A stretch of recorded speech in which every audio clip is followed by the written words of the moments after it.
तो hyper realism और photo realism, ये जो रियलिस्टिक वर्ड्स हैं, इसको सुन के हमें अट्रैक्शन जरूर होता है, लेकिन ये आपका गोल नहीं होना चाहिए। स्टेज नंबर 2 कितना अच्छा बनेगा और आपके सब्जेक्ट से कितना मैच करेगा, वो स्टेज नंबर 1 की मजबूती पे डिपेंड करता है। जितना जल्दी आप इन चीजों को समझेंगे और फॉलो करेंगे, उतना जल्दी आपका आर्ट वर्क इंप्रूव होगा।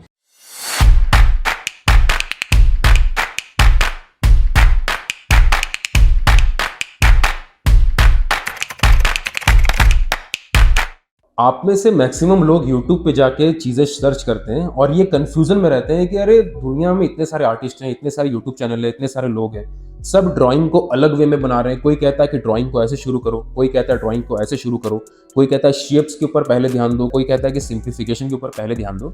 अब सबसे बड़ी प्रॉब्लम ये होती है कि हम इन चीज़ों पे कंफ्यूज होते हैं और हमें समझ नहीं आता कि सही तरीका क्या है, सही अप्रोच क्या है। अब आज की इस वीडियो में आपकी ये सारी प्रॉब्लम क्लियर होने वाली है। आपको मैं बहुत सिंपल वे में समझाने वाला हूँ कि ये चीज़ें क्या होती हैं, क्यों अलग अलग अप्रोच होते हैं, क्यों आर्टिस्ट अलग अलग टेक्निक फॉलो करते हैं, क्या एक सिंपल तरीका जो आपको एक्चुअल में फॉलो करना चाहिए इन सब चीज़ों को समझ जाने के लिए। और जब आप इन चीज़ों को समझ जाओगे तो आपके सारे कन्फ्यूजन क्लियर हो जाएंगे। तो ये वाला वीडियो, ये वाला ट्रेनिंग, ये वाला सेशन बहुत ज़्यादा ज़रूरी है, आपको ध्यान से देखना एज ए लर्नर भी, और अगर आप एक आर्ट के टीचर भी हैं, आर्ट के टीचर बनना भी चाहते हैं, तो ये सारे कॉन्सेप्ट्स आप सबके लिए क्लियर होने ज़रूरी है ताकि आप इन चीज़ों को सही से सिखा सकें, जिसको भी आप सिखाते हैं अपने स्टूडेंट्स को। बहुत ध्यान से समझिएगा टेक्निक्स और प्रिंसिपल का डिफरेंस क्या होता है, क्या अप्रोच होनी चाहिए, क्या चीज़ें होनी चाहिए जो आपको फॉलो करनी है, समझनी है, उन सभी चीज़ों पे बात करेंगे आज के इस लेसन में। हे फैमिली, अब जो भी मैं वीडियोस बना रहा हूँ, आजकल लेसन्स बना रहा हूँ, मैं ट्राई कर रहा हूँ कि मैं उनको स्पेसिफिकली उनके लिए बना सकूँ जो आर्ट में प्रोफेशनल लेवल पे ग्रो करना चाहते हैं।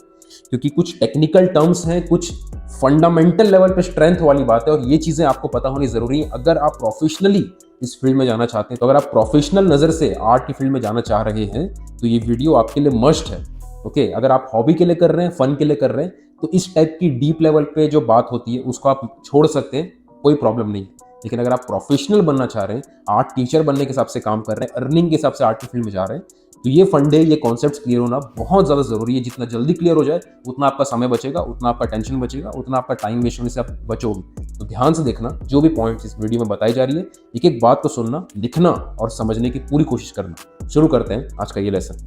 ड्राइंग होती है। आज मैं एक सब्जेक्ट लिया है, मैंने एक स्टिल लाइफ सामने रखा है और मैं रियल लाइफ से ड्रॉ कर रहा हूँ। सबसे पहला पॉइंट, आपको रियल लाइफ से ड्रॉ करने की प्रैक्टिस बीच बीच में करते रहनी है। आप एक सिंपल से सिंपल सब्जेक्ट लो और उसको रियल लाइफ से बनाओ। फोटो और बाकी चीज़ें भी अच्छी हैं, लेकिन रियल लाइफ से ड्रॉ करना बहुत ज़रूरी है। टिप नंबर 2 कि जब भी आप ड्रॉ करो, आप कंपेयर करो। जैसे मैं यहाँ पे कंपेयर कर रहा हूँ कि एक चीज़ दूसरे चीज़ की कंपैरिजन में कितनी छोटी है या कितनी बड़ी है।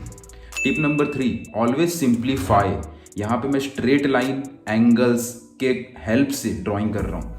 मैं यहाँ पे स्ट्रेट लाइंस बना रहा हूँ, तो आपको कर्व्स नहीं बनाने हैं शुरू में। अगर आप शुरू में कर्व्स बना रहे हैं तो आप अपनी डिफ़िकल्टी ऑटोमेटिकली बढ़ा ले जाएंगे। और सबसे इंपॉर्टेंट चीज़ जो आपको समझनी है कि आर्ट जब भी हम करते हैं तो हमें सबसे पहले सिंप्लीफाई करना सीखना होगा। अगर आप अलग अलग आर्टिस्टों को देख के, कोई किसी लेवल पे कोई अलग टेक्निक इस्तेमाल कर रहा है, कोई अलग टेक्निक इस्तेमाल कर रहा है, उसको देख के अगर आप सिर्फ फॉलो कर रहे हो ब्लाइंडली, तो आप ऑटोमेटिकली गलत टाइप से आगे बढ़ोगे। तो प्रपोर्शंस देखने के लिए सबसे पहला जो तरीका है वो है सिंप्लीफाई करना। जब तक आप सिंप्लीफाई नहीं करोगे वो चीज़ें इंप्रूव नहीं होगी। प्रोपोर्शन में एक वर्ड आता है कंपैरेटिव मेजरमेंट, कि एक चीज़ दूसरे चीज़ के कंपैरिजन में कितनी बड़ी है या कितनी छोटी है।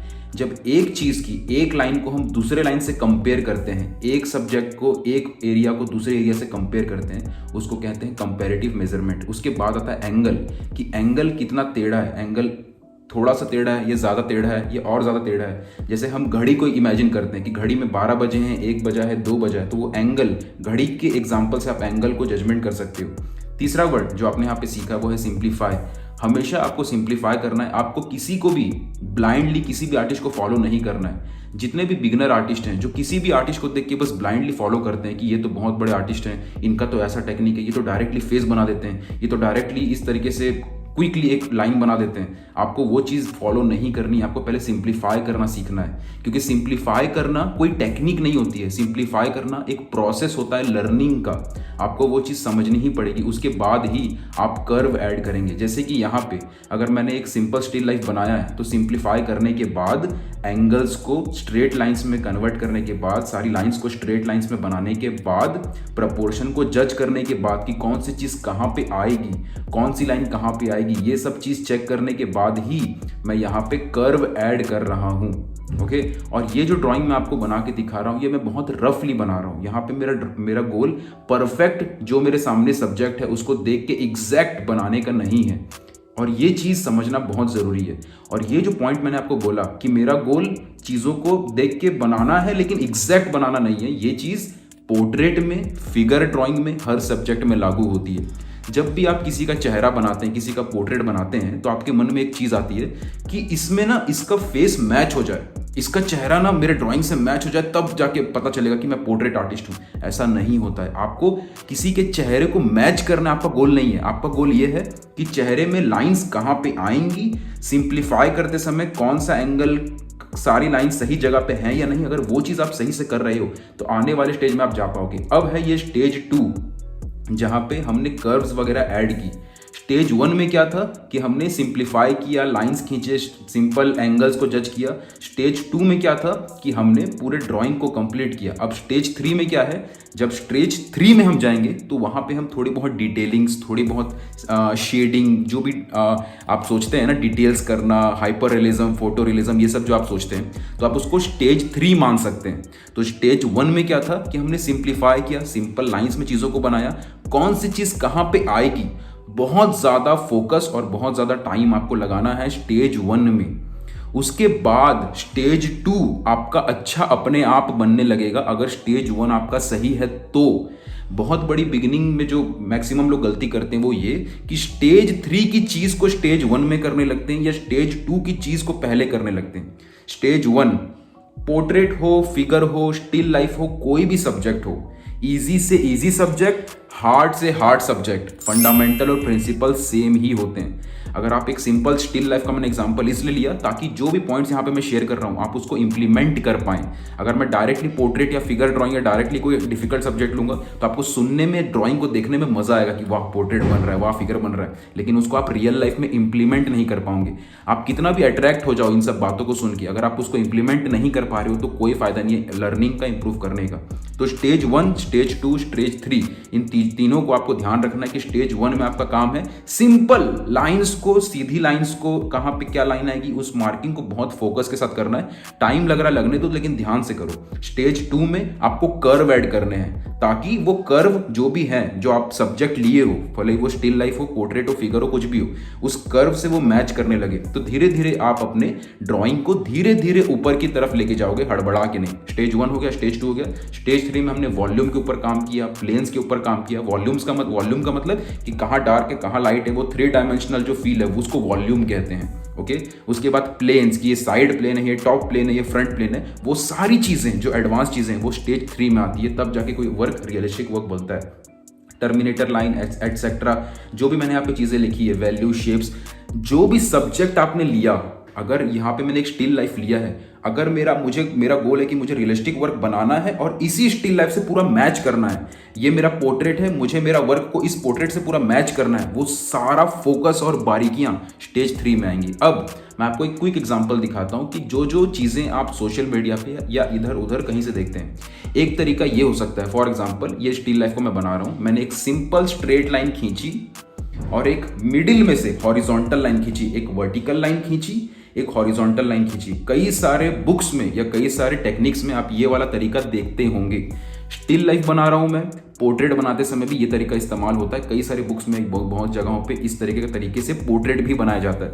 एक स्ट्रेट लाइन वर्टिकली और एक हॉरिजॉन्टल लाइन, और उसके दम पे पूरा पोर्ट्रेट बनाया जाता है। एक तरीका ये होता है कि हम शेप बनाते हैं कि पहले एक अंडा आकार का फेस बना दिया, उसके ऊपर कान, नाक, मुंह, अंडे आकार का शेप्स बना के हमने पूरा कंप्लीट किया। तो अगर स्टिल लाइफ की मैं बात करूं तो हम या तो straight line, vertical, horizontal line बीच में खींचे उससे बना सकते हैं, या तो हमने शेप बना दिया कि ये ओवल होगा, यहाँ पे सर्कल होगा, यहाँ पे एक और सर्कल होगा, उसके बाद धीरे धीरे हम लाइन ऐड करके स्टिल लाइफ को कंप्लीट कर सकते हैं। या तो हम स्ट्रेट लाइन बना सकते हैं, जैसे हमने आज इस डेमोन्स्ट्रेशन में देखा कि किसी सब्जेक्ट को पहले स्ट्रेट लाइन में कन्वर्ट करो। अब आप सोशल मीडिया में ऐसे अलग अलग तरीके देखते होंगे, हर किसी आर्टिस्ट का अपना अपना टेक्निक होता है, लेकिन आपको किसी भी आर्टिस्ट को फॉलो इसलिए नहीं करना है क्योंकि उसकी टेक्निक आपको अच्छी लग रही है, इसलिए कि आपको टेक्निक में मजा आ रहा है। आपको सिर्फ अपने ऊपर यह फोकस करना है कि कौन सी टेक्निक आपके लिए शुरुआत में जरूरी है, प्लस आपको लॉन्ग टर्म में हेल्प करेगी। ये दो बातें आपको याद रखनी है। ये भी नहीं देखना है कि मेरे लिए आसान कौन सा हो रहा है। बहुत सारे लोग, बिगिनर लोग ये गलती करते हैं कि अरे ये वाला टेक्निक ना मेरे को ज्यादा इजी लग रहा है, मैं तो यही करूंगा। इजी के ऊपर नहीं जाना है, आपको क्या जरूरी है और लॉन्ग टर्म में आपको क्या हेल्प करेगा वो इंपॉर्टेंट है। तो जो आज हमने सिंप्लीफिकेशन वाला angles, simplify, proportion, comparative measurement, ये जो पॉइंट समझे, आपको इस वे में किसी आर्टवर्क को बनाने की प्रैक्टिस करनी है। क्योंकि सिंप्लीफाई जब आप करना सीख जाते हो तब डायरेक्टली शेप बनाना, directly straight lines, middle vertical horizontal line बनाना, या डायरेक्टली आर्टवर्क को कर्व के साथ बनाना, डायरेक्टली स्टेज 2 से स्टार्ट करना, वो सारी चीजें आप कर पाओगे जब आपको सिंप्लीफिकेशन आती होगी। तो टेक्निक्स वेरी करती हैं आर्टिस्ट टू आर्टिस्ट, हर आर्टिस्ट की टेक्निक अलग हो सकती है, लेकिन अल्टीमेटली जो बनाने का तरीका, जो बनाने का प्रिंसिपल है कि एंड में आर्टवर्क कैसे बनना चाहिए, वो सेम ही होता है। और जितनी ज्यादा आप प्रैक्टिस करते जाओगे, ऑब्वियस सी बात है कि आप डायरेक्टली स्टेज 2 या डायरेक्टली स्टेज 3 की चीज को इजीली समझ पाएंगे। तो एज ए बिगिनर अगर आपको इंप्रूव करना है तो आप अपने आर्टवर्क को 3 हिस्सों में डिवाइड करो, स्टेज 1, स्टेज 2, स्टेज 3।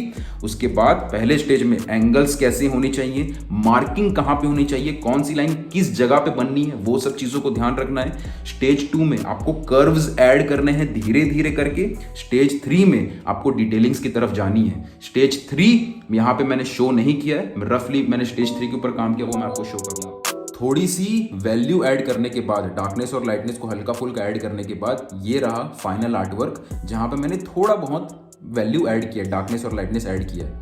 तो ये थर्ड स्टेज में मैं कंसिडर करता हूं, ये जो आप इमेज देख रहे हैं। ओके, अब जब भी आप ये वर्ड सुनते हैं, फोटो रियलिज्म, हाइपर रियलिज्म, तो वो सारी चीजें इस तीसरे स्टेज के बाद आती हैं। कभी भी ये गलती मत करिएगा कि ये hyper realism, photo realism, details, एकदम रियलिस्टिक वर्क बनाना, ये सब चीज़ों के पीछे आप ये स्टेज 1, 2, 3 इन सब चीज़ों को समझ ही ना पाएं।